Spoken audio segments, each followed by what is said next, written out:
Good.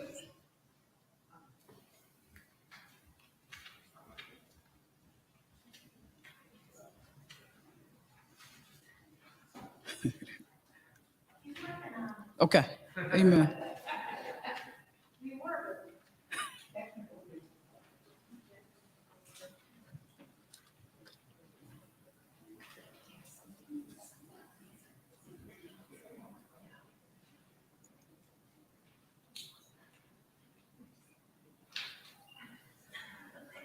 So we're good. Hallelujah.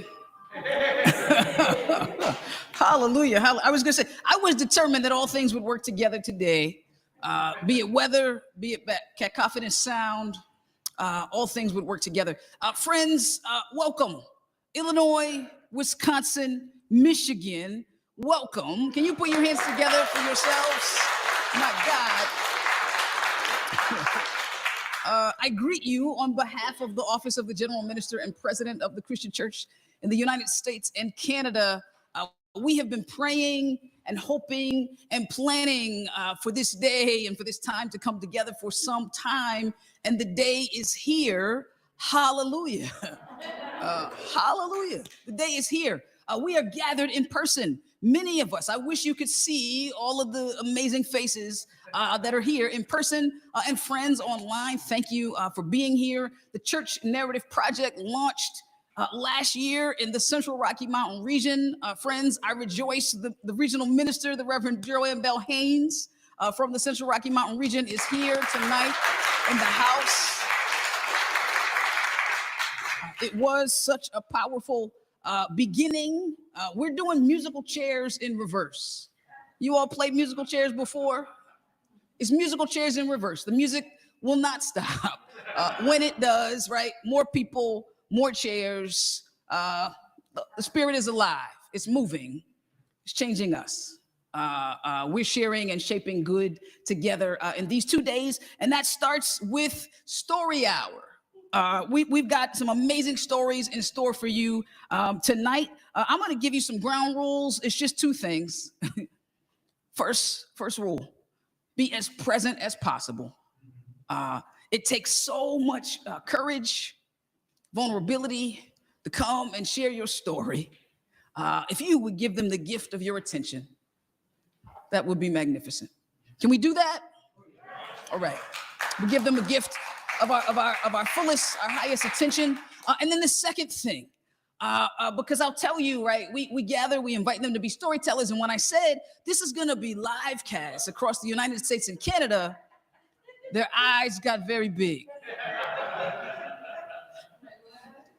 I don't know about that. So we just want to remind them that they are loved, right? We want to remind them that we like them, no matter what they say. Really. So your job, yeah, right? So your job, right? We're telling stories of Eureka, stories of seeing the light. And so your job, when the storyteller gets up, I want us to get excited, but then when they get here to the microphone, I want you to clap as if you have lost your mind and found it by clapping, right, so loud. So can we do that? We can encourage them. We're committed. We're going to sustain that encouragement, right? Storyteller to storyteller. Awesome.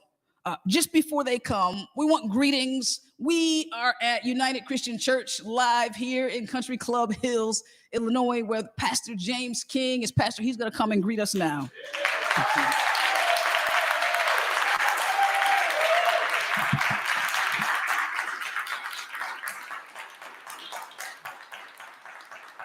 And the mind losing has happened.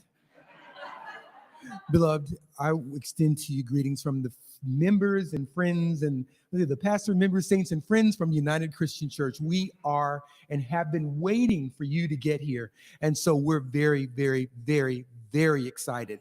And we also are launching this initiative to be a church that is known for its radical hospitality. And it has been our joy to actually serve you. And so we're glad you're here. For those who are watching online, too bad you couldn't be here to enjoy the goodness and the food. But we hope that while you're here, that you are able to open your hearts, that in this space, that you'll join us in worship as we worship, that in the stories that are being told tonight and shared, because I tell lots of stories when I preach and teach here, be sure to open your hearts and look for God to show up, because if you didn't know it already, he's in this place.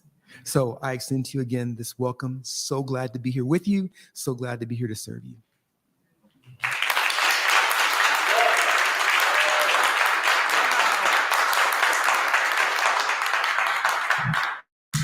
We're actually, the storytellers are extraordinary storytellers, but they also have coaching.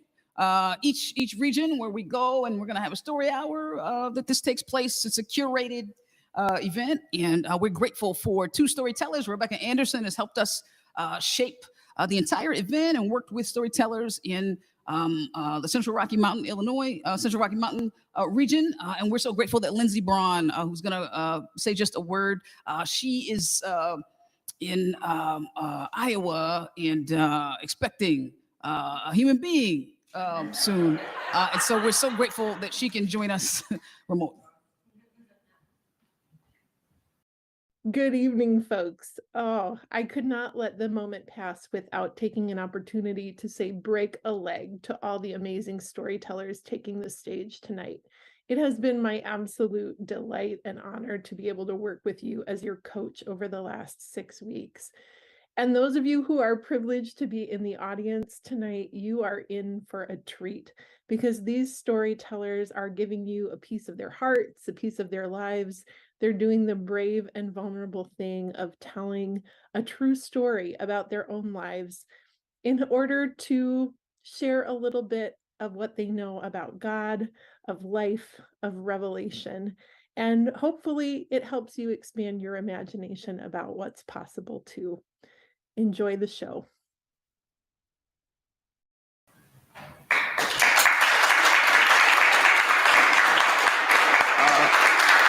Last but not least, we're looking forward to greetings from our very own Reverend Dr. Teresa Billier Parker, Regional Minister of Illinois, Wisconsin, and Michigan.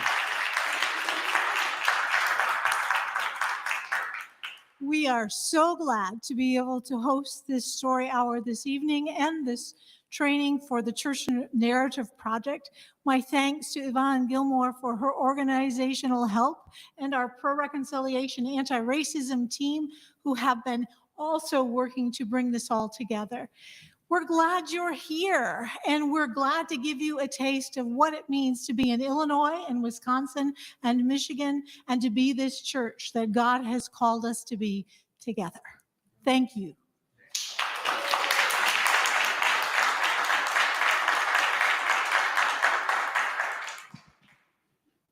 So without further ado, our first storyteller of the night, in fact, is James King. Let's put our hands together as he comes.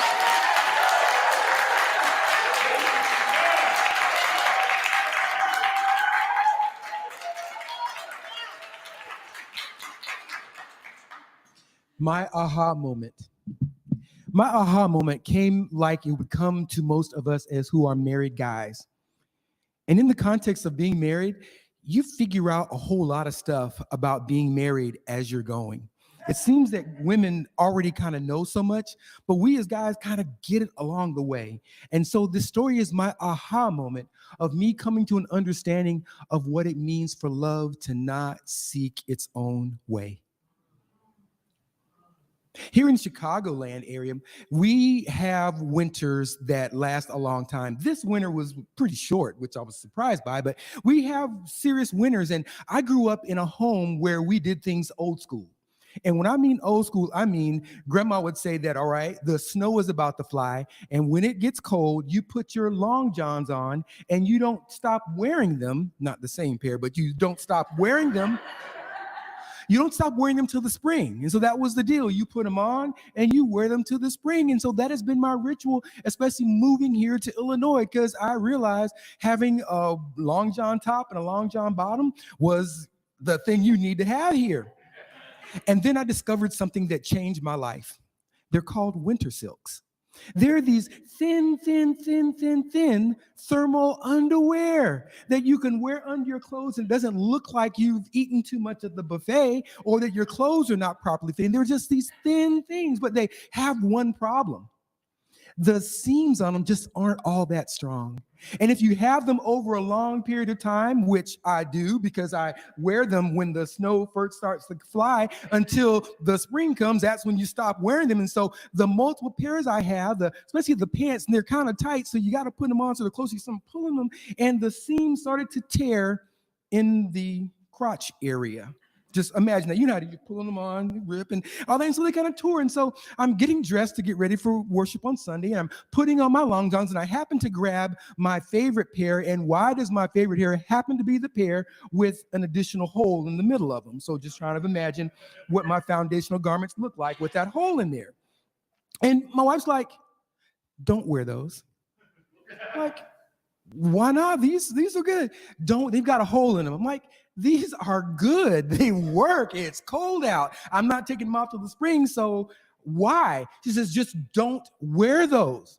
I'm like, I need you to give me some more information. Why? What's the problem with these? I'm under my clothes. No one's going to know I got this on. People, if something happens to you and they take you to the hospital and they're going to see these underwear, and the first thing they're going to say is that, look at his trifling wife. So don't wear those underwear. Remember, love doesn't seek its own way. And I had to stop for a minute. I said, you wait a minute. You mean to tell me that I'm here in the church, in the pulpit, and all of a sudden something happens and I swoon? And I don't know what swooning is, so I'm thinking that's how I might swoon.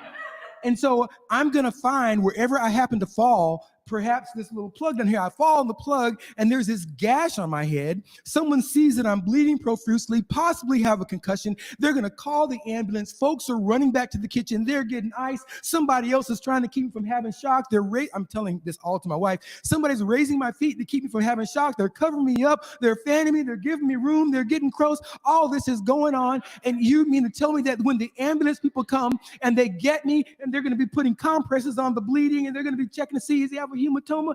What else is going on? Does he have a concussion? How many fingers am I holding up? They're going to get me in the ambulance, drive me to the hospital, get me through triage, get me in there into the room where they're going to treat me, and they're going to gather all around this gurney where I'm laying there bleeding from my head, and someone's going to say, now we've got to really take a look at this. And I don't know if he's going to need a fundoscopic evaluation or if we're going to have to do some kind of some stitches or what's going on with this man. But nurses, what do you think we should do first? And you mean to tell me the nurses are going to say, well, before we treat his head, let's take his pants off and look and see what kind of underwear he's wearing so we can know what kind of wife he's got.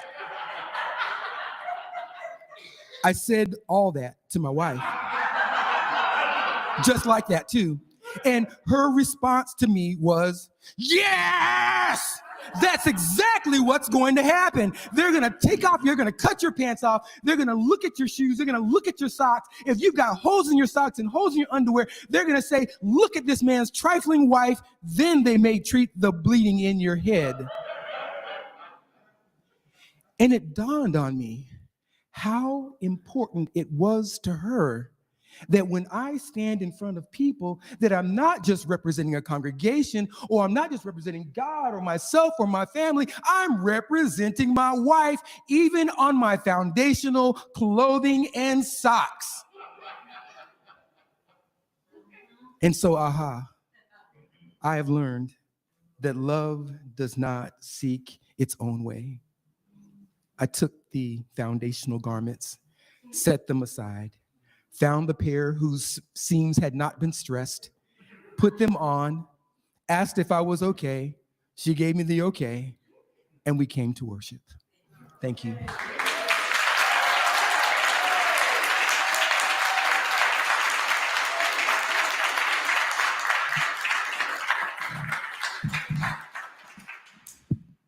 I thought, aha, when the doctor said there's two, and it was my first pregnancy in labor.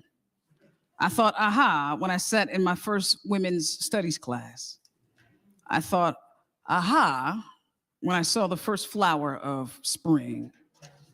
We're telling true stories live Let's get excited. Our next storyteller up to the mic is Keela Newman.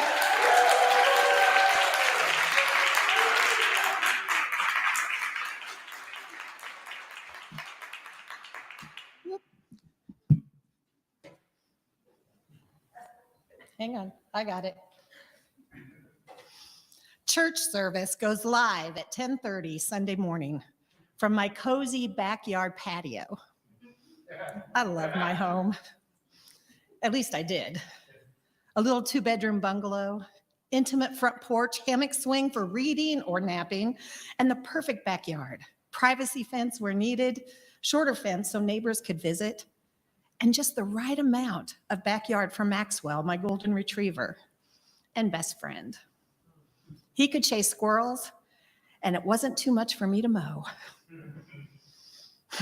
And my neighbors, oh my gosh, it was a great neighborhood, especially next door. Vern and June were the best, most generous, kind, and dog lovers. And when the weather was right for it, friends would gather on the back patio for a drink, a fire, and conversation. We moved inside one night and started singing karaoke. My neighbors thought I was yelling for help and called the police to check on me. So no, I am not going to sing for you. My house was less than a mile from my church, the church I ministered at. The church was great. Good people who mostly wanted to go deeper with their faith and do good things for people. During the pandemic, the church building was empty, but my home was a haven of safety and peace. My grandchildren, I have 7, spent a lot of time with me. Their parents needed to work, and I, being a minister, I got to stay at home and work from there. I loved it. Hammock napping, s'mores, lots of card playing. We painted my garage and my fence, laughed a lot, and a couple of close friends felt safe dropping by. We kept our group small and followed most all the rules. Sure, there were times when someone would be surly or grouchy or even downright ugly. But overall, we made some wonderful memories. And then as Kinley, my youngest granddaughter, she's 5 now, she reminds me we all had to be quiet so Grandma could worship with church online. The back patio became my favorite pulpit. The birds sang in the choir. Sunday mornings live on Facebook. Dawn, our choir director, would record some songs and we would work them in. Following worship, we would have a Zoom fellowship hour. We did all we could think of to keep church viable and connected. Parking lot Christmas Eve, drive-by ashes on Ash Wednesday, and then the pandemic was over. At least the lockdown was. Somewhat. My grands went home.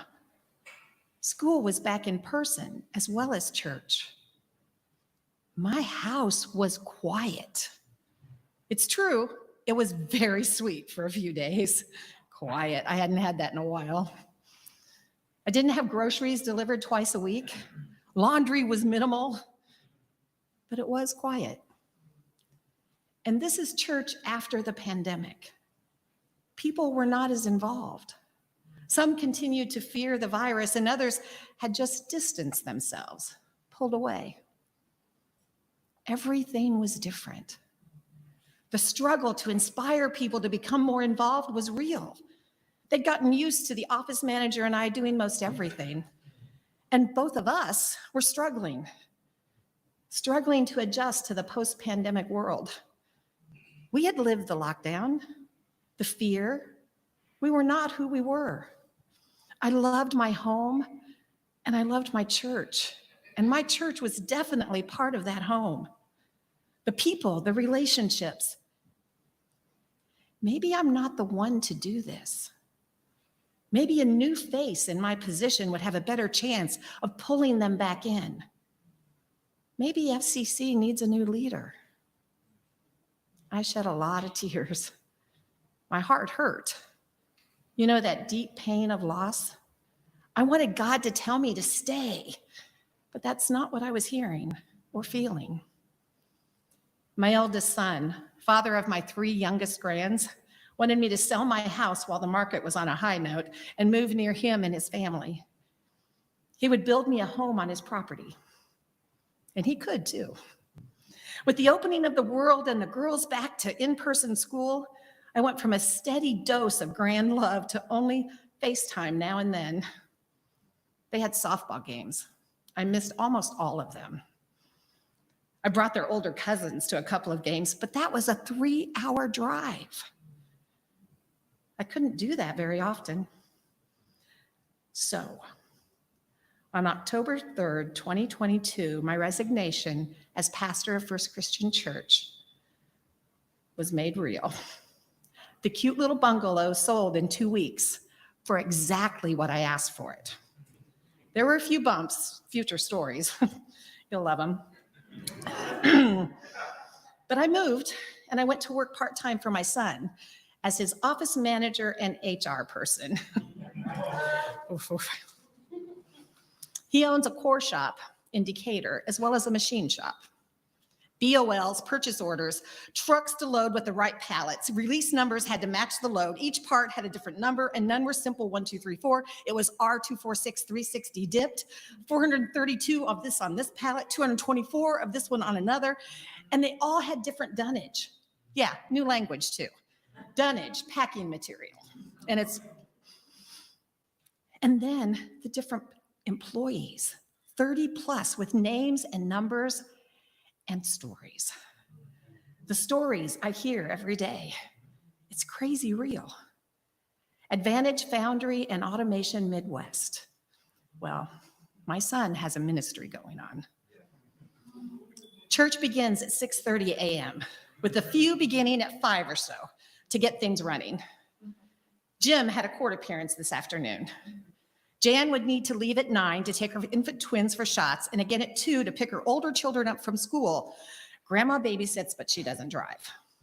Mary had her grandson with her today. She told me he didn't do anything but video games. He's 20. Okay, their neighborhood was violent, gangs everywhere. She was thankful he didn't want to be a part of that scene, but in turn, he had become a recluse. She fears for him. When she can convince him to come and work, we welcome him and we pay him. 2 employees live in rooms upstairs.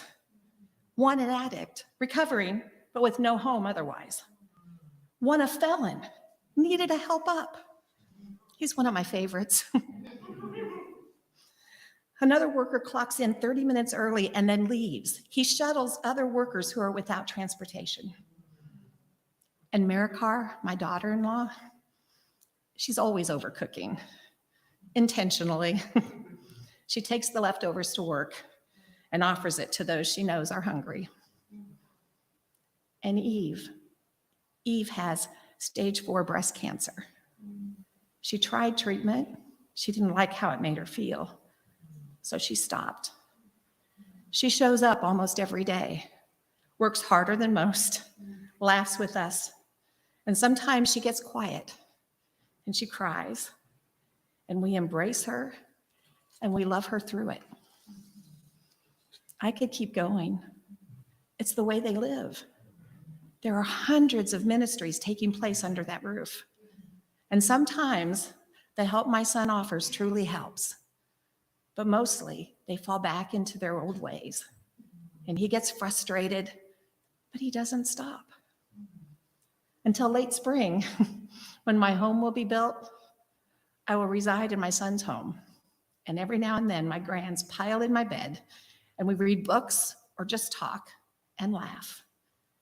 And I missed very few of their basketball games. And church meets each day at about 6:30. Earlier for some. Thank you.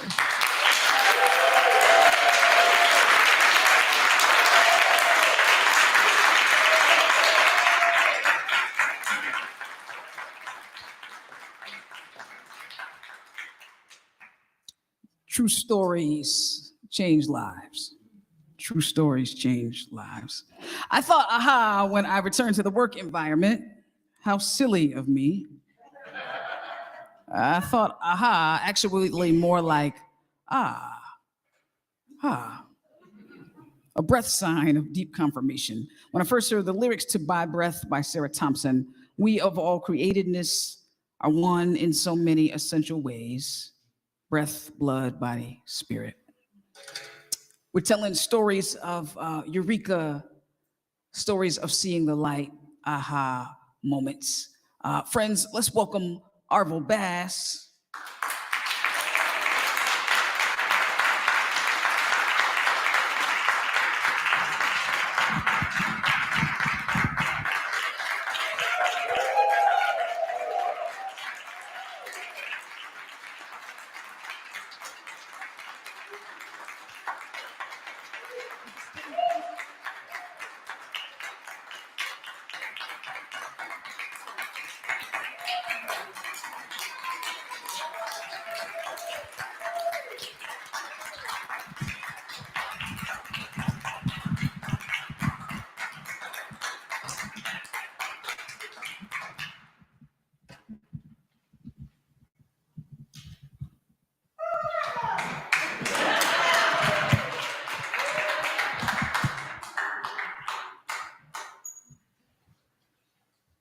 Very clear to everyone why I never started the TV ministry.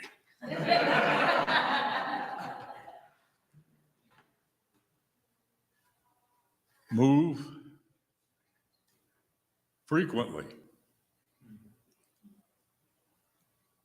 Those two words defined the warp and woof in the tapestry of family living through the first 14 years of my life. Moves were never explained, never discussed, never questioned. They were simply announced. Then they happened. Boxes from stores were collected and packed. Friday evening, Dad came home in a borrowed truck. Saturday, friends and neighbors showed up to help pack and then unpack each truckload. Now, I do need to acknowledge, purely in the interest of transparency and also in case any of my siblings are watching, that each of my siblings have from time to time considered my memories of the moves to have been perceived kaleidoscopically. But I know that my twist on these stories is right. I am the eldest. Regardless, all of us agreed 100% that the singular, universe-shaking move came first with hints and then open supper table talk of a brand new dad-designed house in a brand new subdivision that was developing on the farm that was across the highway from the first of 3 Effingham, Illinois houses where we landed. And that was following 4 moves in Missouri after the post-World War II really, really cheap married students apartment where I was welcomed home from a hospital nursery in 1948. But this move, talk continued. Dad showed us sketches and plans. He explained all about how this prefab house would be built at the Best Homes factory where he was employed as a draftsman and designer, and would be delivered to our lot. It was ours. In a semi-truck. And it would go up in one day and have its roof on.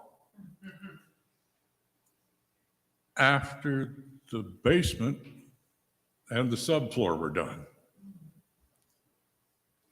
We were all ready to get into construction and real estate.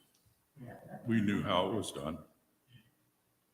And we were taken often to see what was happening at our lot when the digging began, as the walkout basement was being completed. But it was scary. It looked so small. So small at that stage that it sparked a debate among the siblings. Which two of the 4 children would need to be given away? So there would be enough room for everyone. The meaningful glances I received from my sister, who was number 2, those glances that came before she shushed our 2 younger siblings, confirmed her alliance with my view.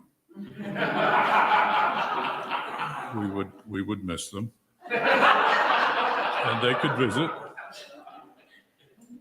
But the subfloor one day was complete, and the house arrived in 2 semis and went up and had a roof in one day, and the 2 small fears evaporated. There were bedrooms for everyone. And the dream of being in our own brand new house on our lot for Christmas began to pick up steam. Construction seemed to be moving hopefully on until suddenly there was a glitch. And then there was a glitch. And everywhere we turned, a glitch, which began to dominate all of the late night mom and dad kitchen discussions, which were always preceded by, "You kids need to get to bed." Post-Thanksgiving, it became clear and out in the open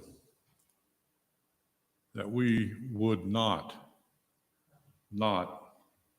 be moving into the new house until sometime after Christmas. Disappointed? Yes. But we had entered that magic after Christmas time, that magic after Thanksgiving time, when there were stacks and stacks of well-thumbed Christmas toy catalogs. And soon there was a Christmas tree up and completely decorated in the large front room of the apartment where we were. But then it dawned on all of us that best of all, Santa Claus knew. He knew we were still at the same address. The same address as last year. And he knew that because he'd obviously received the letters we sent. So our disappointment was at least manageable. But suddenly, with absolutely no warning at all, everything blew up in our faces. Our apartment lease was not being renewed. We would need to move. It so happened a rental house, ironically owned by the contractor who had not yet completed our house, was available.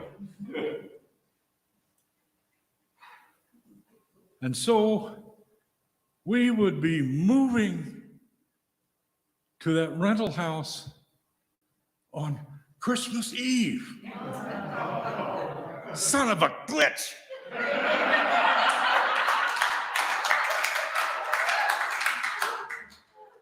Deja vu all over again. Boxes collected, boxes packed, truck borrowed, friends recruited to move us 1 block on Christmas Eve. Our beautiful tree was stripped and discarded. Of course, since Santa hadn't been there yet, there were no presents under it. The ornaments were packed along with everything else. And a dark night of the soul, Christmas Eve day, dawned. We, our possessions, our lives, were moved 1 block to the new place before supper time. Mom, of course, had our church clothes and hairbrushes set aside. So after a forgettable supper, everyone got into their church clothes and hairbrushed. We went to the Christmas Eve service.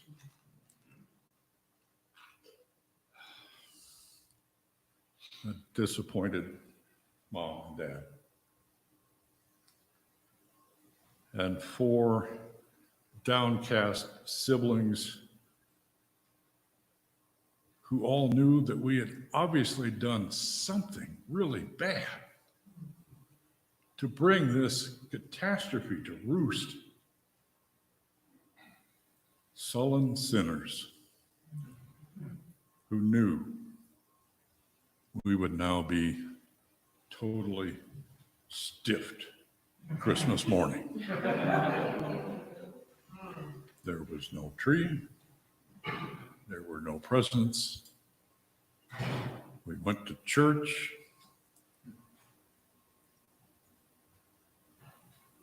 And the house was still in boxes and scattered all over the place. So we came back from church witnessing neither joy to the world nor any silent night awe.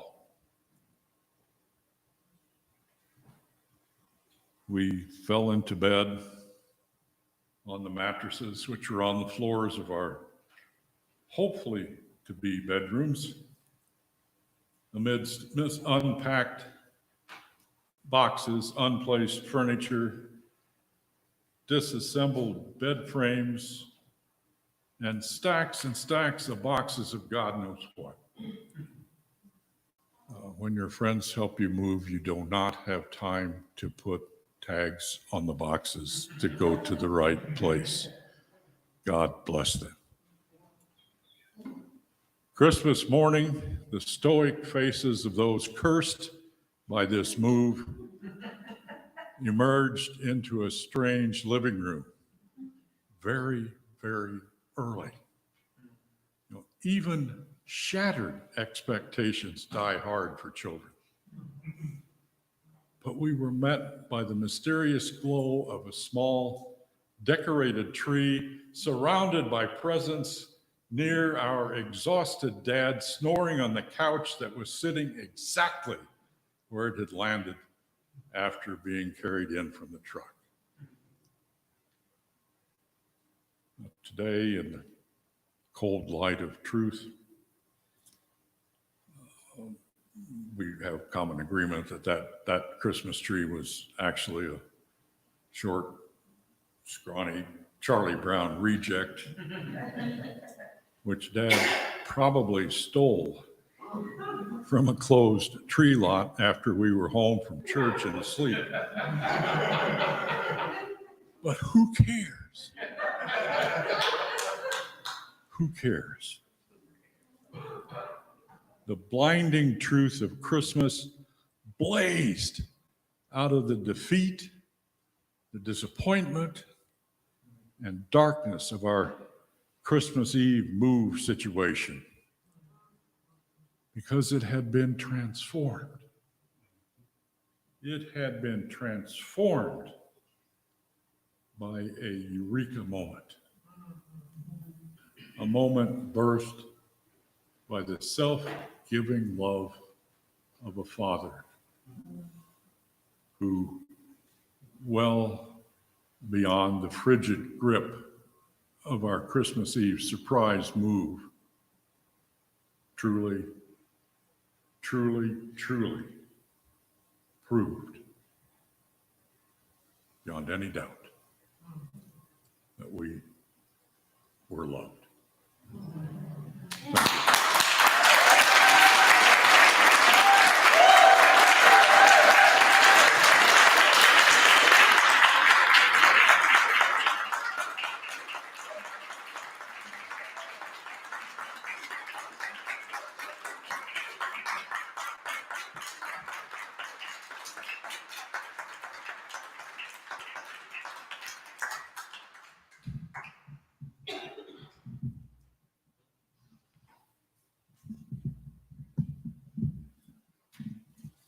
That was Arvel Best, everybody. True stories change lives. I thought, aha, when I saw the monkeys on the communion table. Me too. I thought, aha, when I saw God was leading me on a path to heal me and not to punish me. We're telling stories of eureka, stories of seeing the light. Put your hands together for our next storyteller, Christine Light.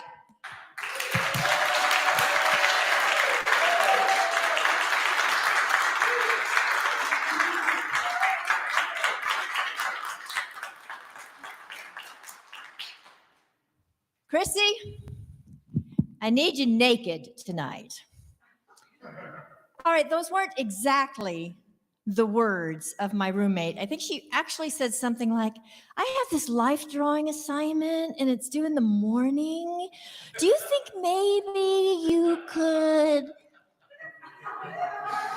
Living with an art student, I had witnessed enough life drawing sessions to be amazed at those who had a thick enough skin to be so willing to show all of it.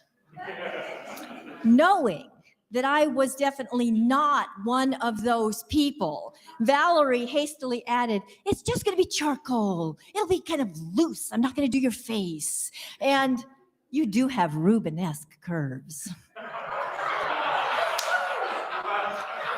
Raised under Twiggy and Cheryl Teagues, Rubenesque did not land as a compliment. But living with an artist really can reshape the way we see things. Valerie, she sees beauty everywhere. What I consider lumpy and embarrassing, she really does see as Rubenesque. What I see as dishes that really ought to be washed by now, she says it's a still life in progress. Our college apartment was absolutely littered with Maalox and Noxzema bottles. She would fish them out of the trash and wash them and put them up on the windowsills so that the light would flow through that beautiful blue glass and cast a kaleidoscope all over the apartment.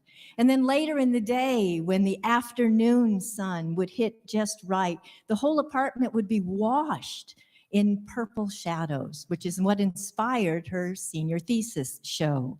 that her professor described as oils rendered as haunting Polaroids of ordinary life. When I left for seminary, Valerie gave to me one of those paintings. Bathed in blue light, my tea mug rests on the table right next to her glasses, which are reflecting the last light of the day.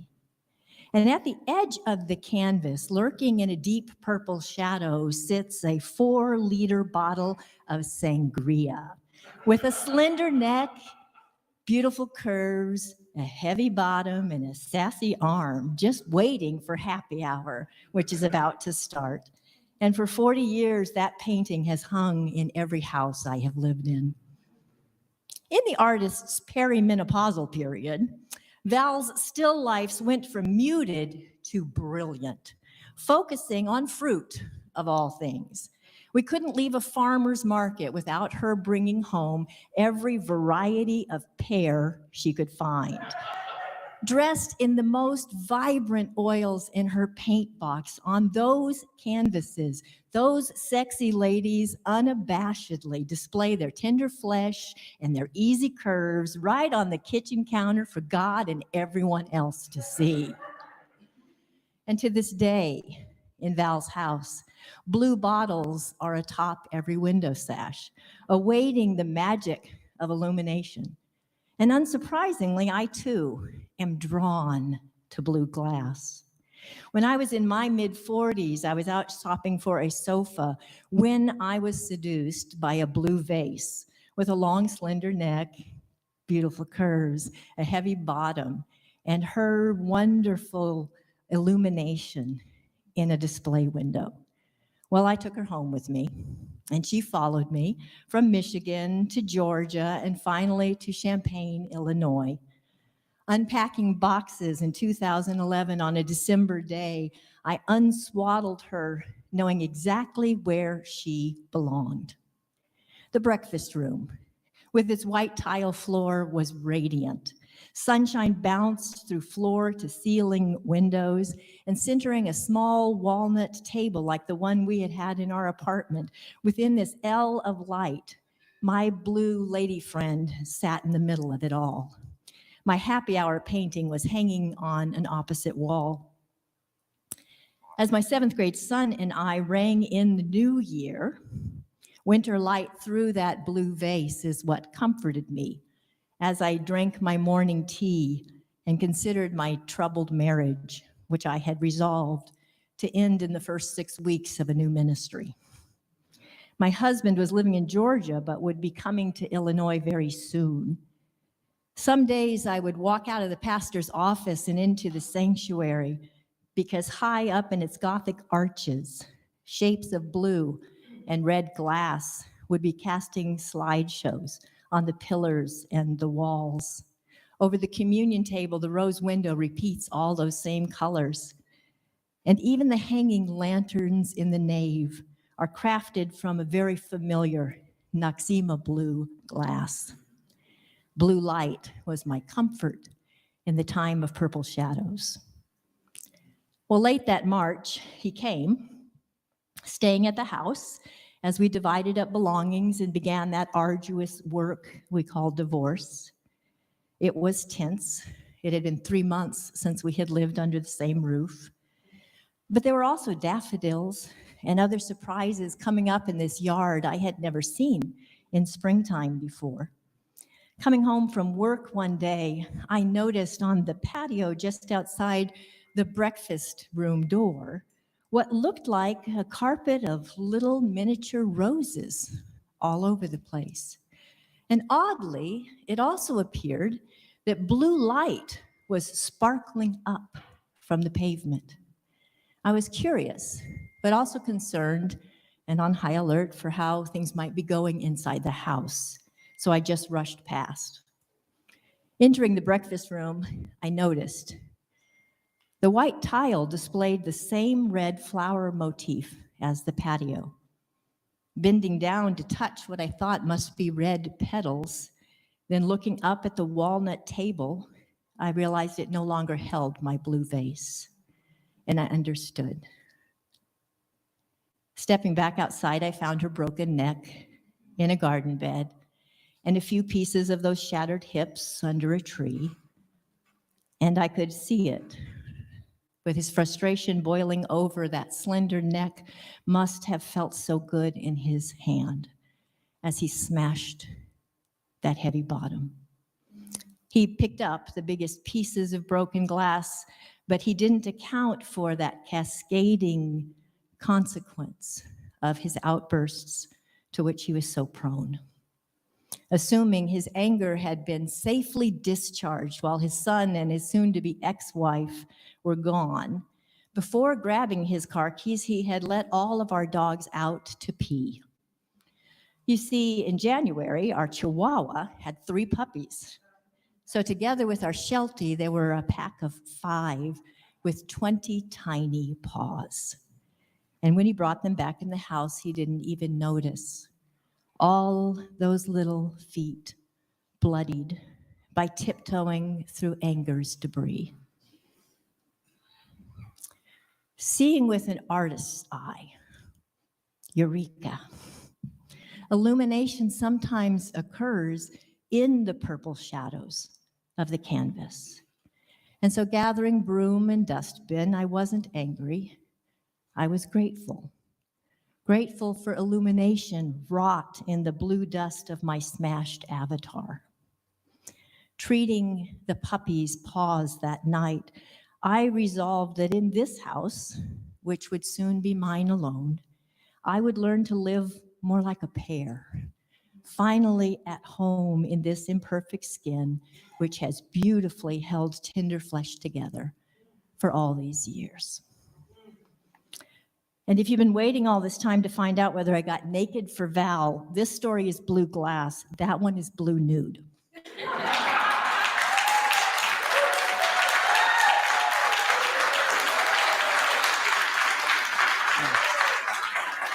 Christine Light.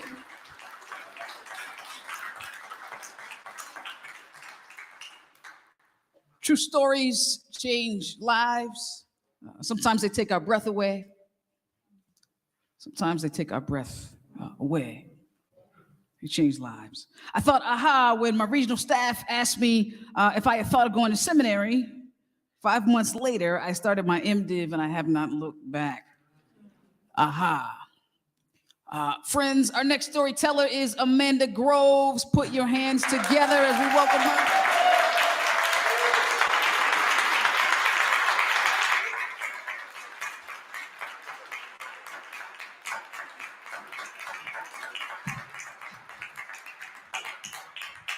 Yeah, my aha moment will be, can I do this from memory or not? All right. I am one of 4 sisters, and each of us has a role to play. My oldest sister, Libby, is the organizer. She could take a mountain of chaos and transform it into a valley of calm and serenity. My sister, Carol, is the enthusiast. Yes.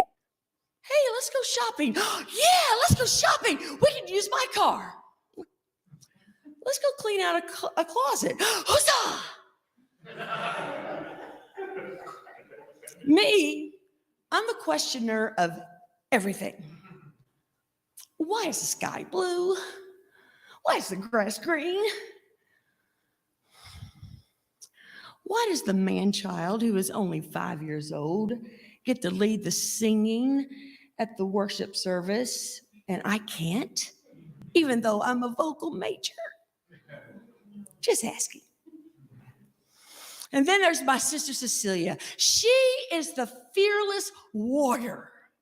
Not fearless in that she goes bungee jumping off of a bridge or hitchhiking across the country, but fearless in that she doesn't let other people's hangups stop her from doing what she wants to do or go where she wants to go, especially when it comes to big city driving. I guess Libby, Carol, and me caught on to my mother's fears as we watched her in the front seat of that big old Plymouth cover her eyes and cower down and saying, Glenn, you're going too fast. Glenn, you're too close to that semi. Glenn, we're going to miss that exit and we're going to be lost forever. Whereas Cecilia, I guess, focused on Dad, who acted exasperated and said, oh, good night, Moina. I'm just keeping up with traffic. But in actuality, was just giddy as he steered that lime green behemoth down the multi-lane highway, doing a dance with all the cars going the same direction as him. So when we needed to go to the big city like Nashville, we threw the keys to Celia and said, have at it. We can't do it. We're too scared. And we were just in awe as we watched her just drive that thing, drive the car and get us there safely, even though we were nervous. And I had that fear for several years, and it didn't affect my life too bad where I lived. I didn't live in a big city, and the interstates around me, I could get on and off pretty good. Oh, I could get off perfect. That was not a problem. Getting on sometimes required a little prayer. Sometimes a lot, like, oh God, please park these cars like Moses parted the Red Sea so that I might merge with ease. Amen. But then my life got more difficult in my 20s when I was in grad school training to be an opera singer. Because all the auditions and competitions were in St. Louis and Chicago. Oh, so Amanda, that's when you learned how to drive in the big city. Do you see a big wig on my head or hear an orchestra playing?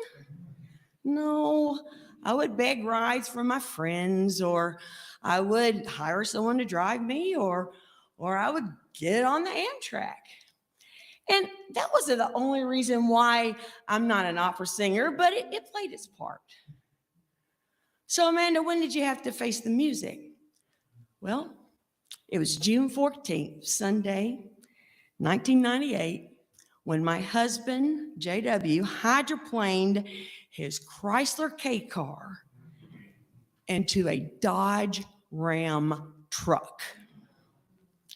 Crushed his right leg, broke every rib on his right side, punctured a lung, lacerated his liver.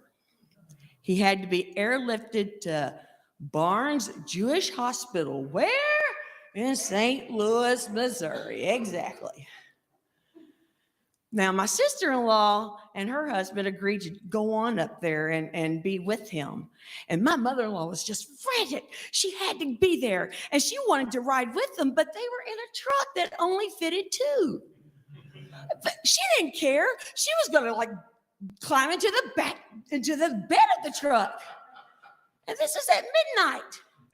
Or she was going to ride in my sister-in-law's lap, and I'm like, now. I will get you there. I promise. I will get you to your son. I will get you to St. Louis. All the while thinking, Jesus, take the wheel.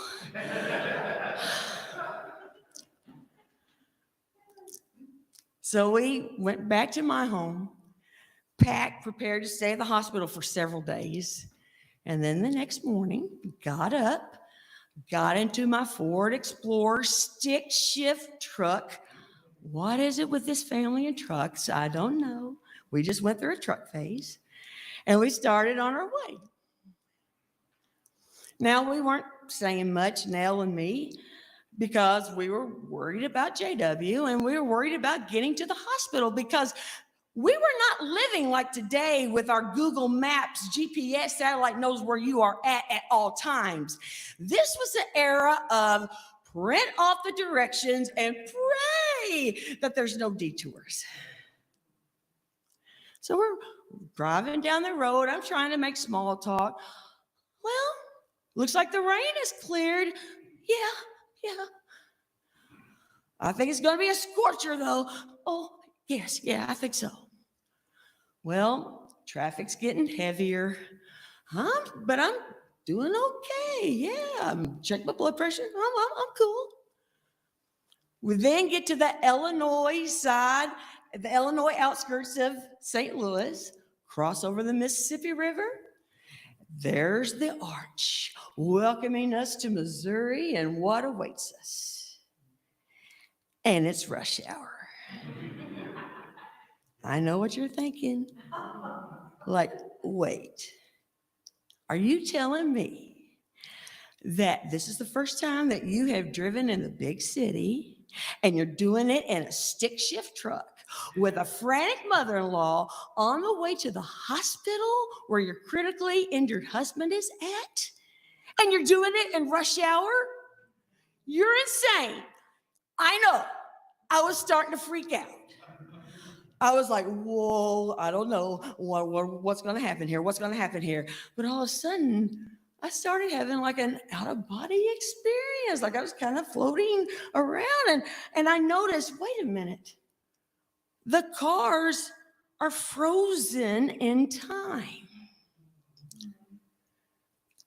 Everything was slowed down for me. I didn't have to make rash, quick decisions that might have made me have a wreck or be in the wrong lane and miss my exit. I could take my time. I could be deliberate. I could go inch by inch and get in the lane that I needed to be in and arrive at the hospital much later than I anticipated. But that's okay because we got there safely to be with my beloved husband and Nell's sweet son.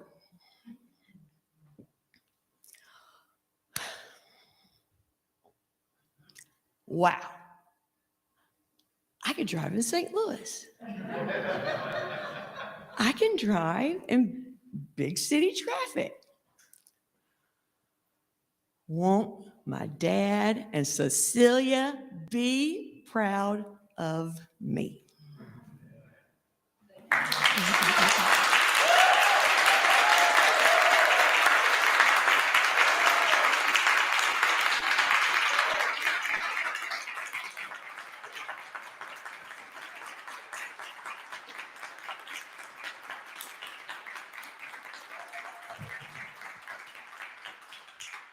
Amanda Groves, everybody.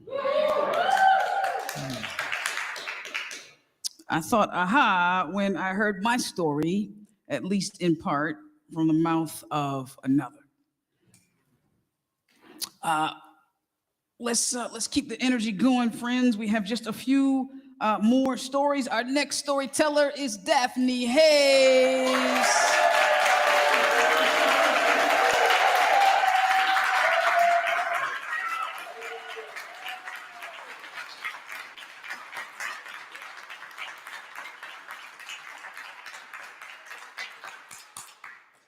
I was a 15-year-old freshman when I met her. She was a senior. I wanted her to be assigned to be my big sister in high school. She was everything to me that summer. We played ball and she had a smile so bright, she could light a candle. You know, she was tall and pretty, but then again, everyone is taller than me, right? So, and oh my goodness, her hair would be fried, dyed, and laid to the side, as they would say. Today, we just call it slayed, right? But she taught me how to play the game. She ran track, she was an all-around athlete, and best of all, she was the best setter in the state of Illinois, which means she was fast. I too played this quarterback position as a setter, and today they call it position 2. I don't know why. Here today, I want you all to know that, yep, my dream mentor was my bully. And during the summer of 1981, the coach had lunch at her house, and it was fabulous. Coach Malachek could really cook. I mean, her chocolate cake would taste like Portillo's if you're in the Illinois area. So where's the problem, you say, with me going to Coach's house? I say nothing because I love a good meal. But what the problem was, the bully and her compadres, I did not know I had not earned the right to be there. None of the freshmen had ever got the opportunity to go their first year to Coach's house. You'd have to wait until your sophomore year. But this year, there must have been a bargaining agreement and they agreed to let me come. But not my team, just me. So this rite of passage came to pass and I was able to go. The ladies, you have to understand, still came to Coach's house even after they graduated from high school, graduated from college. They just still came to Coach Malachek's house just to socialize. And here I was, the freshman, with all eyes on me, trying to figure out who brought her to the party. That senior class, they really didn't like us.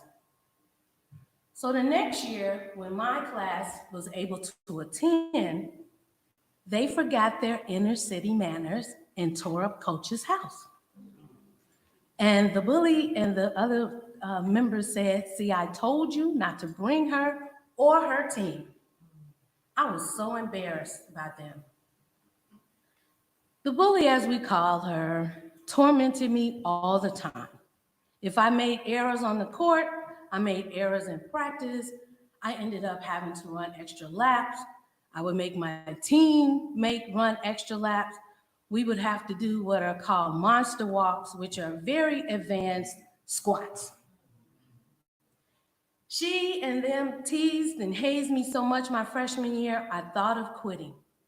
But I really loved to watch her play. But I'm sure she was the last vote that allowed me to be one of the co-captains the next year on the varsity squad. That's right, I went from JV to varsity in 1 year. She graduated from high school and I never saw her again. Now, fast forward 25 plus years, and I'm picking up my BFF, Diana, from work. It's about 2006. So if you are counting, I am not. Diana gets in my car every day during this time and she tells me about her new coworker, May. May won't stop talking to her. May won't stop greeting her. May wants all of her attention. Why won't you talk to me, May? She said, and you know, I'm just really here to do my job. Why does she keep talking to me? She said, you know, the girl is nice and all, but she just needs to be quiet. These are the things like Diana would say. One day while picking up May, as I was looking in the side view mirror, I picked up Diana, I could see May coming over the horizon. And I was like, oh my God, it's her. And so in my car, I squat down really low and pretended to be asleep until she walked by. This happened a couple of times because Diana hadn't come to the car yet. And then one day I said to myself, girl, if you don't sit up in your own car, how could you be scared of somebody that don't even know you exist? I just didn't want her to turn to the right and see me and look at me. But I was like, that's enough. This is your car. You can sit up and be okay. One of these days in the background, I saw May coming up the hill again, but this time, she's talking to Diana, my best friend. And they're laughing and talking. And I'm thinking, this is not good. This just can't be good. My BFF's new friend and coworker is my bully.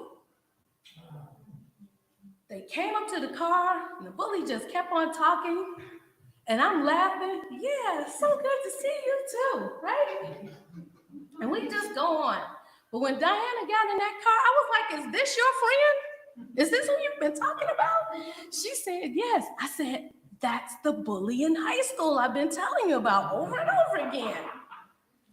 You have to understand, May's last name had changed, so I never coordinated that they could anywhere near be the same person. So time goes on. I would see May would just walk on, but one day she needed a ride to the train. And it's only 5 minutes to the metro train. We did this a few times, and one evening it was an emergency and we needed to take May home because she didn't drive downtown that day. And I'm looking at Diana like, are you sure about this? I mean, one thing to the train, now we're taking her all the way home? Okay.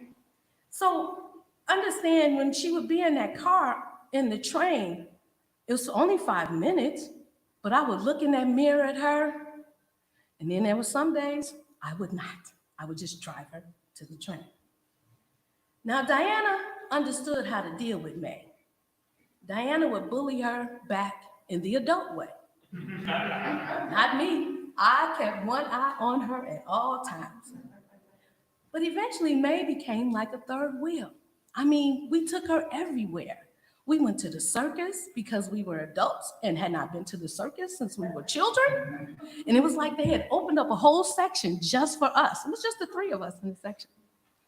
We went to rooftop bars after work and, had happy hour. And we gathered at May's house for barbecues and birthday parties. We would bring her presents because it's a party. You bring presents, right? When May's mother, Barbara, said one day, "Those sure are some nice girls. They never come empty-handed. Let them come over some more." We changed May's brand of liquor because all she had drank was brown liquor. It was making her sick. I told her, "Here, try vodka or tequila."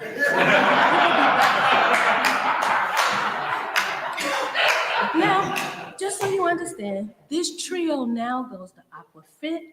We break bread together. We pray over each other. We are together in good and unsettling times. May had become the sister I had wished for when I was 15.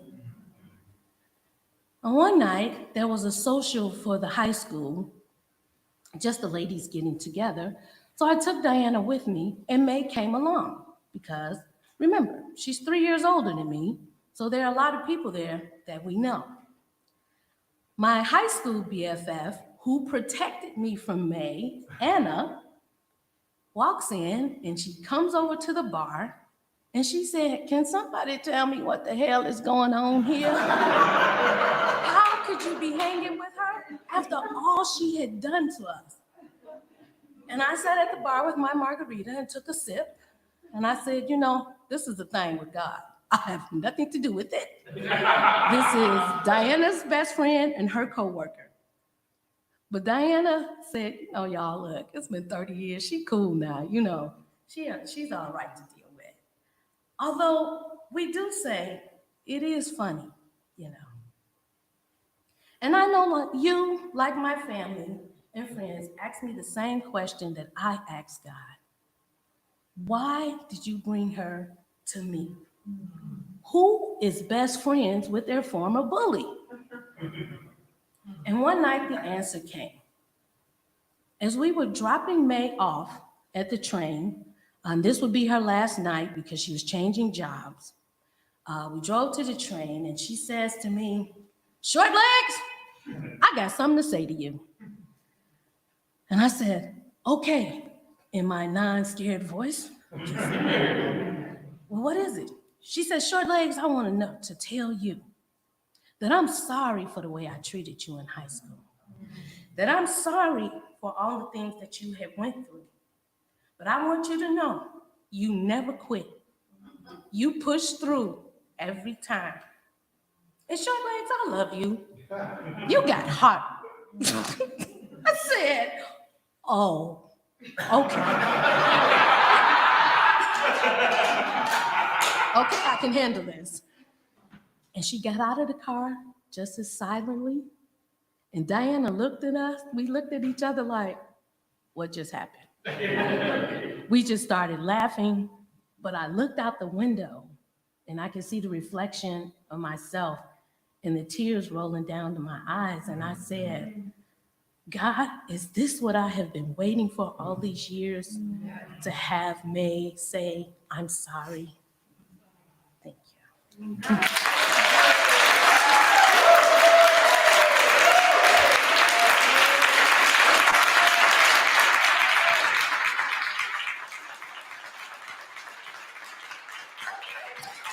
Bethany Hayes. Yeah.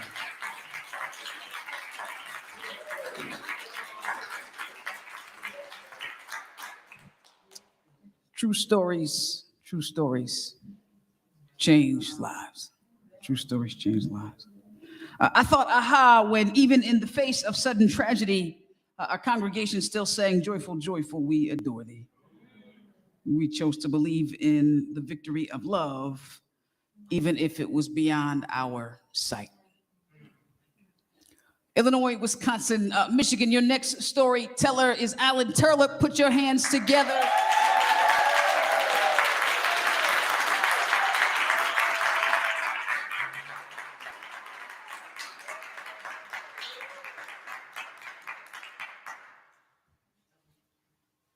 Wah, wah, wah, wah, wah, wah, wah. I'm listening to a third grade teacher, but she's really saying wah, wah, wah, wah, wah, wah, wah, because she's helping everyone calm down. It's a worship committee meeting. The teacher is there at the pastor's request, because the pastor saw that the worship committee really needed some help calming down, and that the worship committee was functioning at a third grade level. I'm the chair of the worship committee. Something has gone very, very wrong. So let's go back.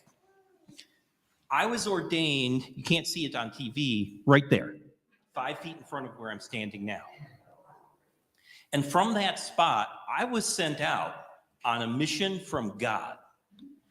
And I knew what that mission was. And it started even farther back. When I was in college, I met all these people who had been abused by churches. And I realized that I had to let them know I was a Christian so that they had at least one Christian they'd met who had showed them acceptance and love. And that led me to the divinity school, the one and only divinity school, the center of the disciples' universe, in Indianapolis. But I didn't know that the disciples existed.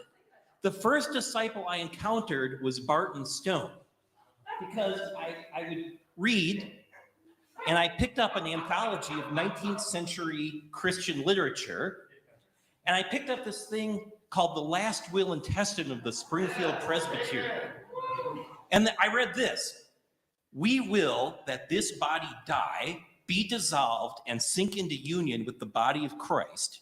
For there is but one body and one spirit, even as we are called in one hope. And I thought to myself, those were badasses. What happened to them? Where are they now? And it turned out I found out. And I ended up at Park Manor Christian Church. And at Park Manor Christian Church, Reverend Demas gave an invitation. I'd never heard an invitation before. This was new to me. And he said this. He said, if you want to go to heaven, there are lots of churches that'll tell you how to go to heaven. But if you want to know how to take someone with you to heaven, you belong at Park Manor Christian Church. And I looked over at my wife to see what she thought, and she was halfway down the aisle. I thought, okay. And sitting at the table with the other new members who joined that week, just like lots of people joined every week, there was a woman there sitting next to me, and she looked at the elder and she said, can women be deacons in this church? Because I think God wants me to be a deacon, but my pastor said women can't be deacons. And the elder Elizabeth Jones, looked back at her and said, in this church, you can be whoever God wants you to be. And I thought, all right, this is it. 6 weeks later, Reverend Demas pulls me aside and he says, since you're already in the divinity school, you're going to be a minister. And I thought, okay, Fine. And he set up the interview. I sit with the ministry commission and they say, so why are you here? And I said, well, Reverend Demas told me to come. And they said, okay, when you come back next year, have another reason. And I said, all right, okay. And I found one because I realized that as a minister, I had the chance to be an official church person who showed people acceptance and love. And I might even get some other Christians to do the same thing. But even more importantly, I realized why it was important to be a disciples minister, because I realized that the disciples have a unique capacity to show that acceptance and love. I realized the disciples have this gift and this ability to share the good news of Jesus Christ with everyone in ways that, as far as I could tell, most disciples didn't really grasp. So I wanted to be a disciples minister so I could show people, show other disciples what a great gift we had and how much the world needed it. So I went out from this place to a typical disciples church. And we all know that means it was a church with the iceberg not too far ahead. And I said, I didn't think that was funny. And so there I am. And the first thing I did was to meet everybody in the church who would have me and listen. And I heard some really the same things. I heard, I try to get my kids to come to church, but they won't. I heard, I want my grandkids to know Jesus. And I remember when this church was full of young families. And I heard, I asked my neighbor to come and they're just not interested. And then there was stuff I heard that they didn't say. Like, I don't have much time left. And I want this ministry to go on, but I'm tired. And I'm trying to make up for all the mistakes I made before. And I'm looking for a reason to hope. And so I saw that they were way more aware of the iceberg than I was. They knew it was there. And so I said, we got to turn. And we grabbed the wheel and we turned. And there were young families and there were kids and there were and there were even strangers. I didn't even know there were strangers in a town that small, but there are. And some of them came to church. And then I started to hear some other things. I heard, well, I don't mind different kinds of music, but I don't really appreciate twang. I heard these people need to be more respectful when they're in God's house. I heard these kids are just making too much noise. I heard, Pastor, of course we want new people to come, but... And so in 4 years, it was time to go. 5 years after that, that church had gone through 3 more pastors and it was closed. I had a more complicated story than that. I went through 5 different places to live. I went through 5 jobs. I went through 2 states. I went through a divorce and a second marriage. So 5 years after that, I'm in Michigan. I'm working in IT. I'm trying to understand what's next for my ministry, and I'm going to a disciples church. And it's a good disciples church, and they want to modernize worship. And that's how I found myself as the worship committee chair. And when I listened to the worship committee, I heard things. I heard, well, all these changes, they make me uncomfortable. And really because I don't remember anywhere where encountering God is supposed to make you comfortable.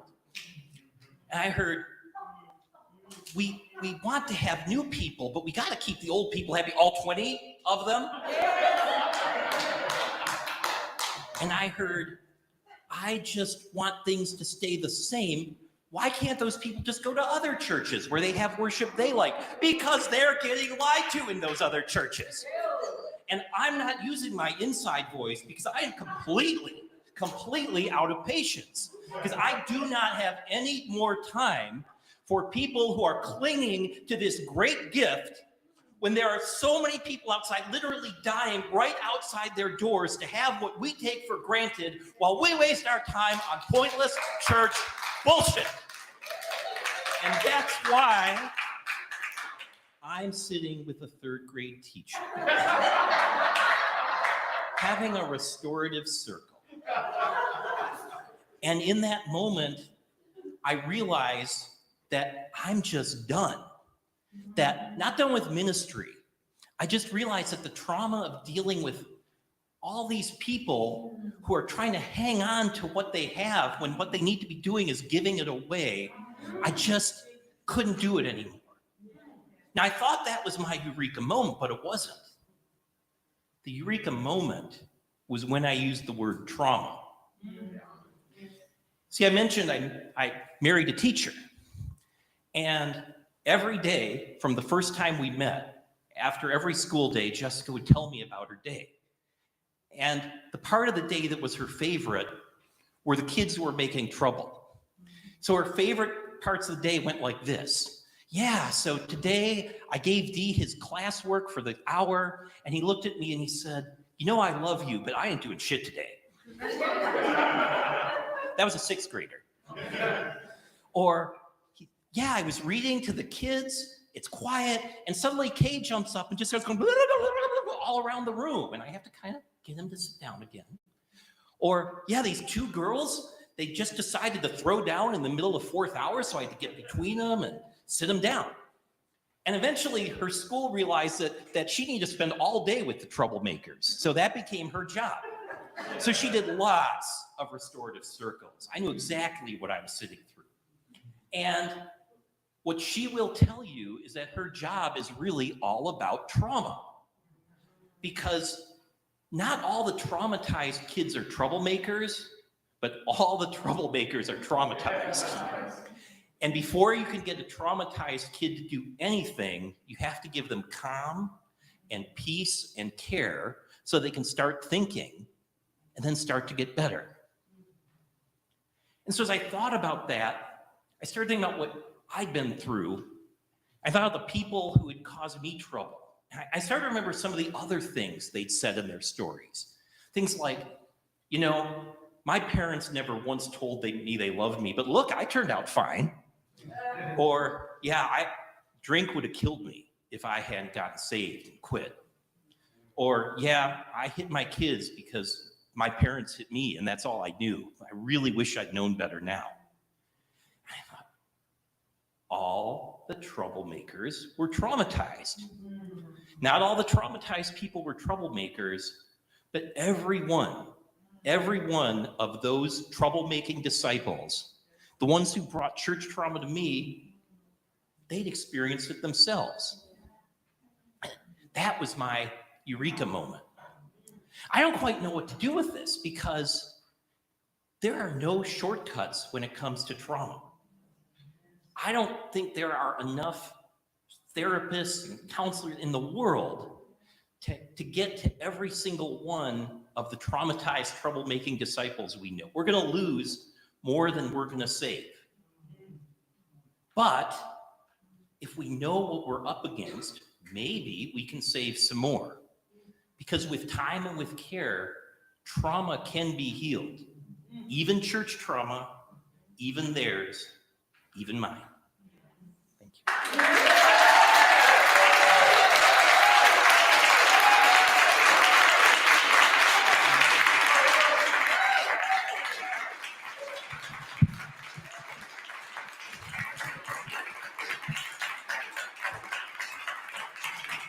That was Alan Turlip. That was Alan Turlip. For the record, the University of Chicago is not, in fact, the only school that exists.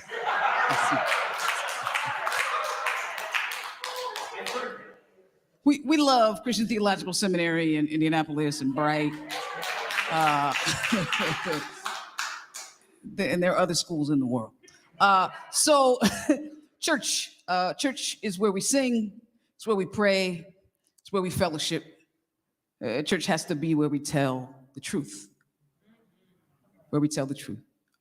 True stories change lives. Some of them are brimming with joy and beauty. And some of them are hard stories, challenging stories, stories of grief. And still, Church has to be where we tell the truth. We're telling true stories live tonight. Friends, don't get tired. We got two more amazing storytellers. Put your hands together for Elba Iris.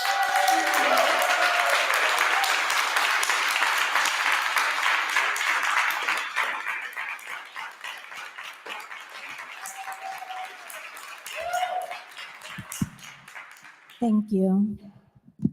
So this happened 27 or 28 years ago. Please bear with me. I was in seminary. I was working 2 jobs, trying to finish my studies and raising my daughter as a single parent. So I was overwhelmed, I was exhausted, and I was extremely lonely. I had a professor with whom I was taking this class. It was about ministry to women or ministry with women. And she gave us a test with 4 questions to answer. And one of the questions was, is there someone that you could not minister to, and why? And being the person that I was back then, the way I answered that question was, well, I could never minister to a woman who has terminated a pregnancy, because that's the most awful thing a woman can do. And I don't think there is forgiveness for that. And I would rather terminate my own life than terminate the life of, or terminate a pregnancy. After that, I met someone who offered me the moons and the stars. And I saw that as a relationship that would become something serious. And eventually I found out that I was pregnant. I told this person that I thought was the love of my life. And he said, oh no, I don't want anything to do with this pregnancy. I have 4 children and I don't want another one, so you're on your own. And I felt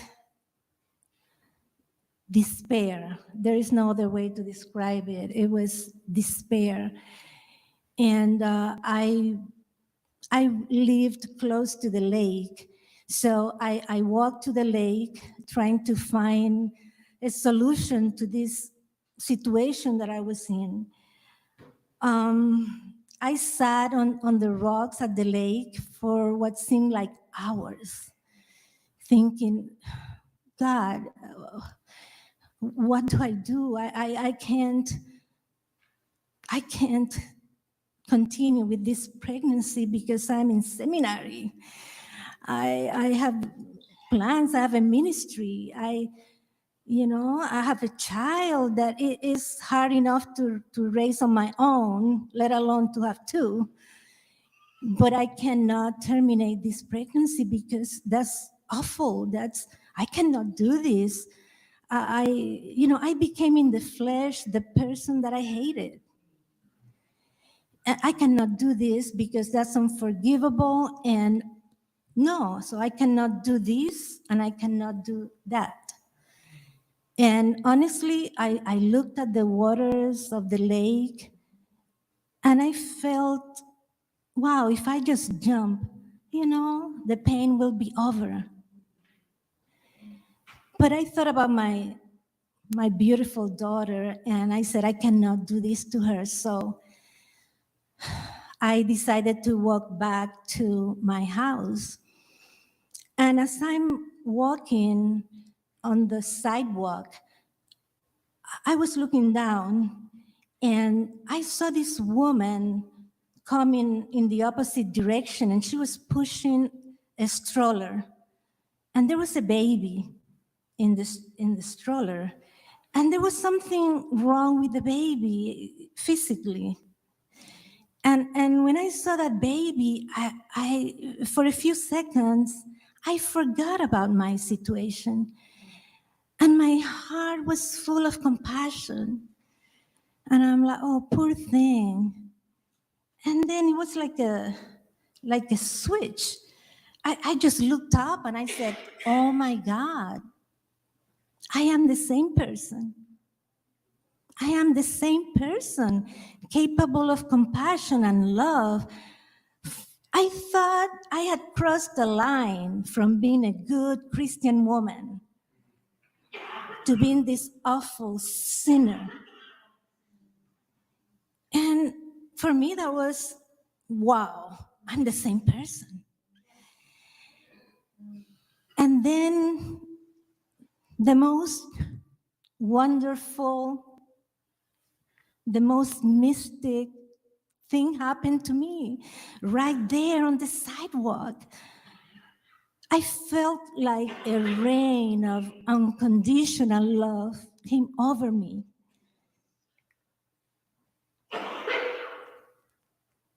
It was all over me, all over my body.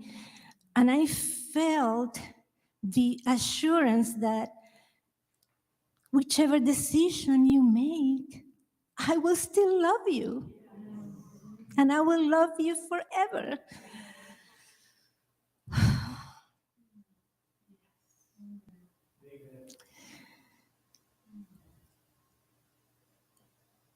That night, a decision was made. And it happened at a hospital. And I felt peace before and after.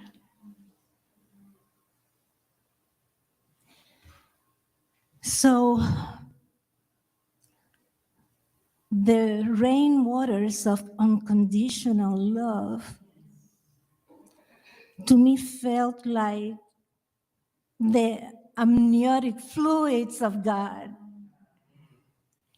And from those amniotic fluids, this new disciple was born with a new purpose: to love unconditionally all the people that God would give me in the future to come to me, to minister to.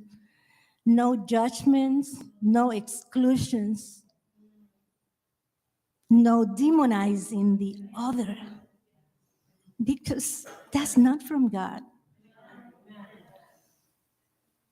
And any theology that does that is not from God.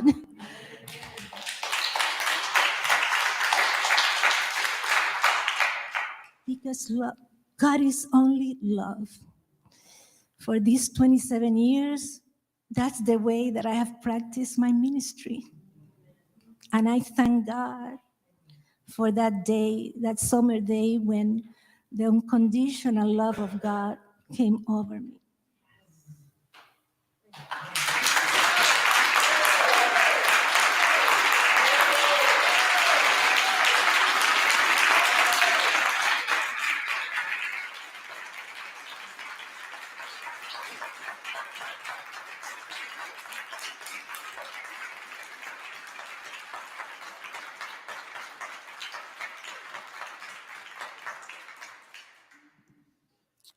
Churches where we tell the truth. True stories change lives. Our final storyteller tonight, put your hands together for Michael Karunas.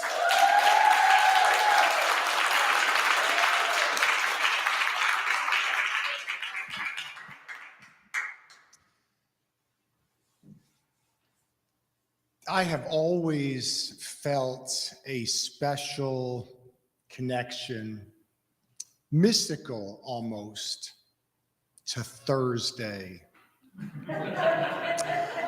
As though the day were made just for me. I mean, I was born on a Thursday. I know that because of the great record keeping my mother did in my Stepping Stones to 7 baby book with the requisite light blue cover there next to a locket from my first haircut and first inky footprint were the details of my birth story in her nice penmanship. And I'd read the accounts so many times, the details were just part of the fabric of who I am. I was born on a Thursday night at 10:30 p.m. There was an elders meeting at the church that night that my dad had to miss to be at the hospital with my mom after I was born, because in the 1960s, they didn't have mother-baby suites like they do today. Dad had to go home from the hospital. On his way home, he stopped by the pastor's house, who was still up despite the late hour, and they toasted my arrival into the world with cups of hot tea at midnight. That's the story. I mean, it was, like I say, I read those details so many times. They were part of who I am. And ever since then, Thursday was my day. Thursday nights as a child growing up in the fall meant one more day until football Saturday. And I sat at the dinner table with my dad on my left, and I would privately anticipate and imagine how he and I would get up early that Saturday morning, and we'd pack 4 apples, 2 for each of us for the game, along with his old Army rain ponchos just in case, and a pair of binoculars. I would imagine how we would park the car a mile away from the stadium and then walk the rest of the way, joining the ever-growing throng of pilgrims climbing the hill to the stadium like we were ascending the hill to Mount Zion.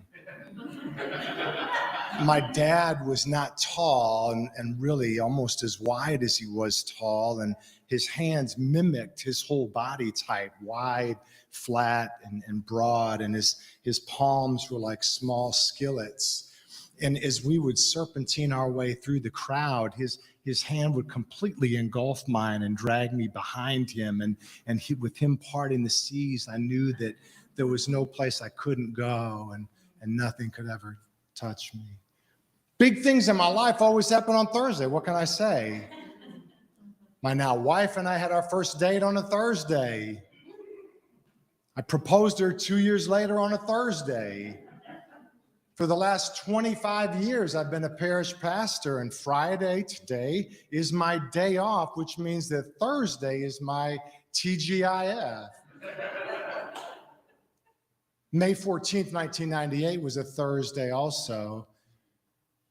By this time, Amy and I were engaged, finishing up graduate school. I had a night class that night, and she was studying late in the library. But we were going to rendezvous back at her apartment and watch the Seinfeld finale that we had taped earlier that night. I got to the apartment before she did and was getting things ready when the phone rang. Wanting to help her out, I answered the phone. I was surprised to hear a man's voice on the other end of the line asking for me. Was the pastor of the church where my mom and dad were members, my home church where I grew up. Weird, but okay. He said in a calm, clear voice, "Michael, I'm at the hospital with your mom." And I heard a bunch of muffled noises and voices in the background. And he said, "We're here because your dad had a heart attack." Well, he's okay. I mean, he's okay, right? I mean, he's got to be okay, I heard myself say. No, I'm afraid he didn't make it. I had played Little League football in 8th grade. My dad was the coach. And the one touchdown I scored in my life, I landed on the football in the end zone of my solar plexus. And I could not breathe.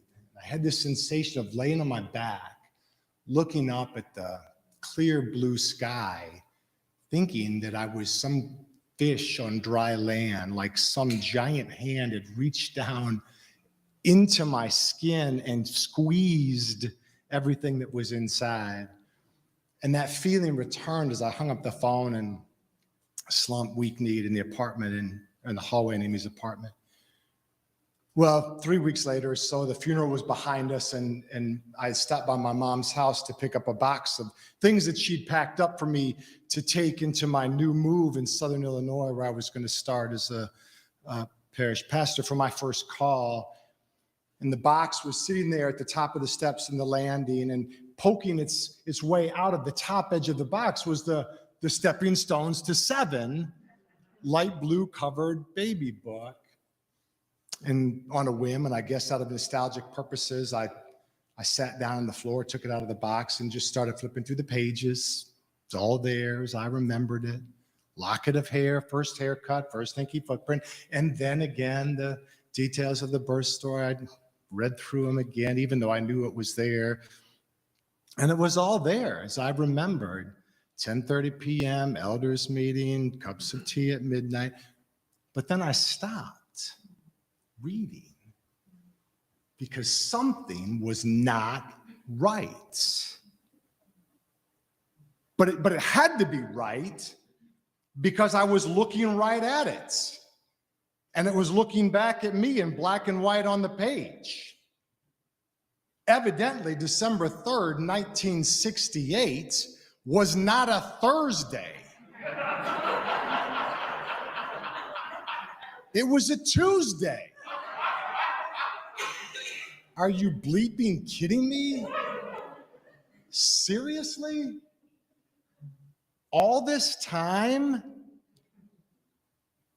Whatever. Tossed the book in the box in the car, and on my way. A little over 3 years later, I'm sitting in a glider rocker in the back bedroom of our house. Amy's taking a nap in the bedroom across the hallway. A gentle breeze is blowing in from my left. It's one of those days in early October that's definitely not summer anymore, but not yet fall. Thomas, born 4 days earlier and named after my dad, was asleep on my lap, and the breeze blew in and blew across his face, and he punched a fist up in the air, and I caught it with my hand and completely engulfed it like my dad did my own all those many years ago, and I traipsed behind him with all the confidence in the world.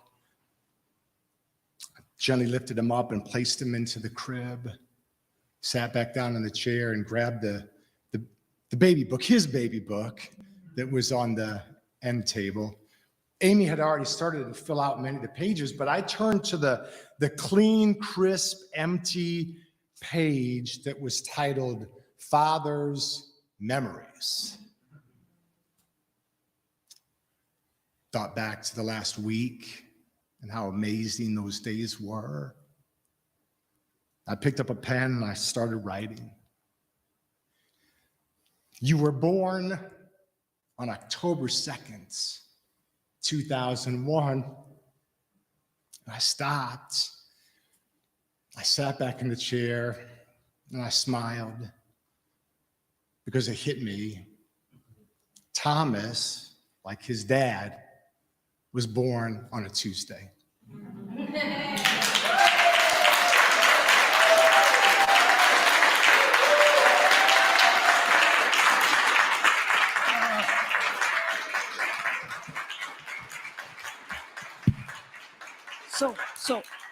So that would be all right if you were clapping for me. But can you stand? Can we thank James King, Keila Newman, Arbel Bass, Christine Light, Amanda Groves, Daphne Hayes, Alan Turlip, Elba Iris, and Michael Karunas.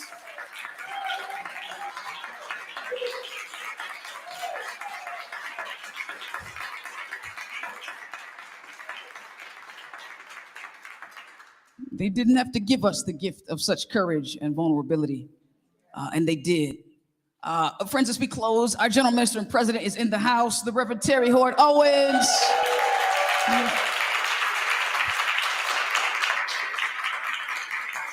She will greet us as we close. Wow. Just wow. It's so good to be here in Illinois, Wisconsin, my home region, with my new friends. With our new friends and colleagues from Michigan. I am so excited about this weekend. I spent the day with some folks from our theological schools in Indy, so that's why I was a little late getting here. But whew, true stories change lives. True stories have the capacity to heal. And you don't know what some of your stories have given me tonight is a balm for some of the pain I've been carrying about the church and from the church this week. Communications about people, from people who disagree theologically and think the church is somehow on a wrong path because it's inclusive. Judgmental, not understanding, thinking they understand, laying it all at my feet, which is fine because that's what this call is.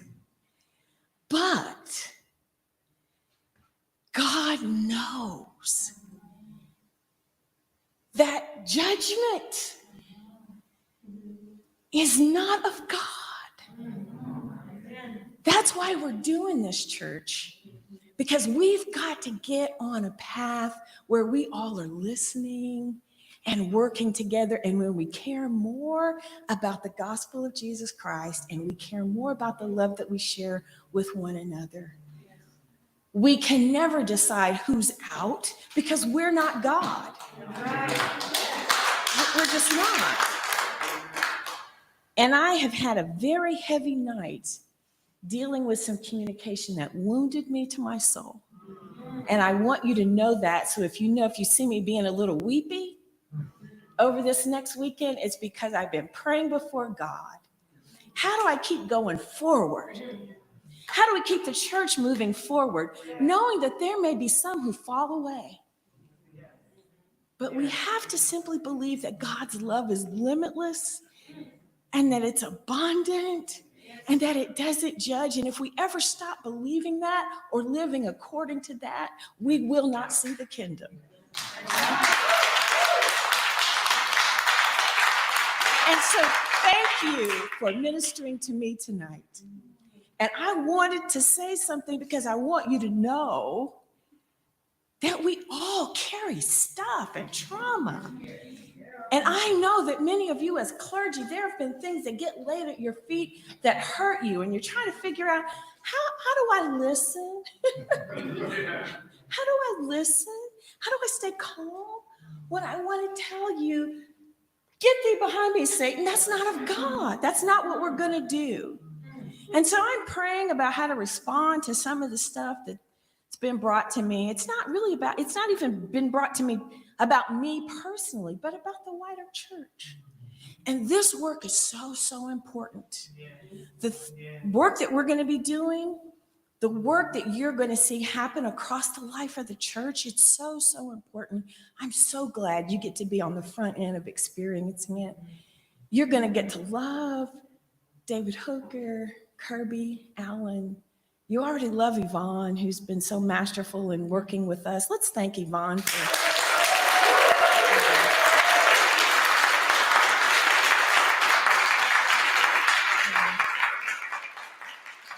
she's a child of the capital area, but she belongs to us now here in Illinois, Wisconsin.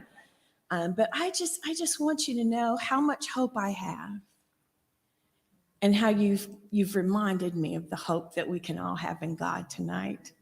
And so if you'll just, as you go to bed tonight, just say, Terri, God, give Terri what she needs to respond to some craziness, because that's what it is. And sometimes people are they're authentic and genuine, but it's heavy stuff. And the trauma and the judgment, it's not of God. It just isn't.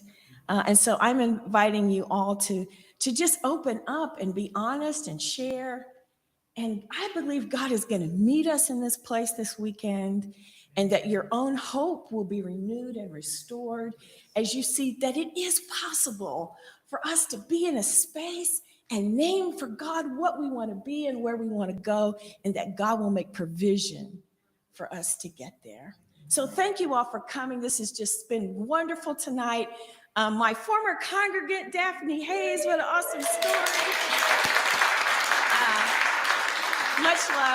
Much love, but thank you so much. And I'm just looking forward to it. And I just wanted to share that with you, because sometimes you think people just stand and they endure and they move through. And I just believe it's necessary to be truthful. It's necessary to be truthful. The church that we're in has a whole lot of stuff that we got to get through in order to be what God has called us to be. So thank you for your courage in being here. Thank you for your love. Thank you for your belief and your faith in God, that God can do something new in our church that we love so much. So thank you. And I'll turn it back over to you. So thank you so much for hearing.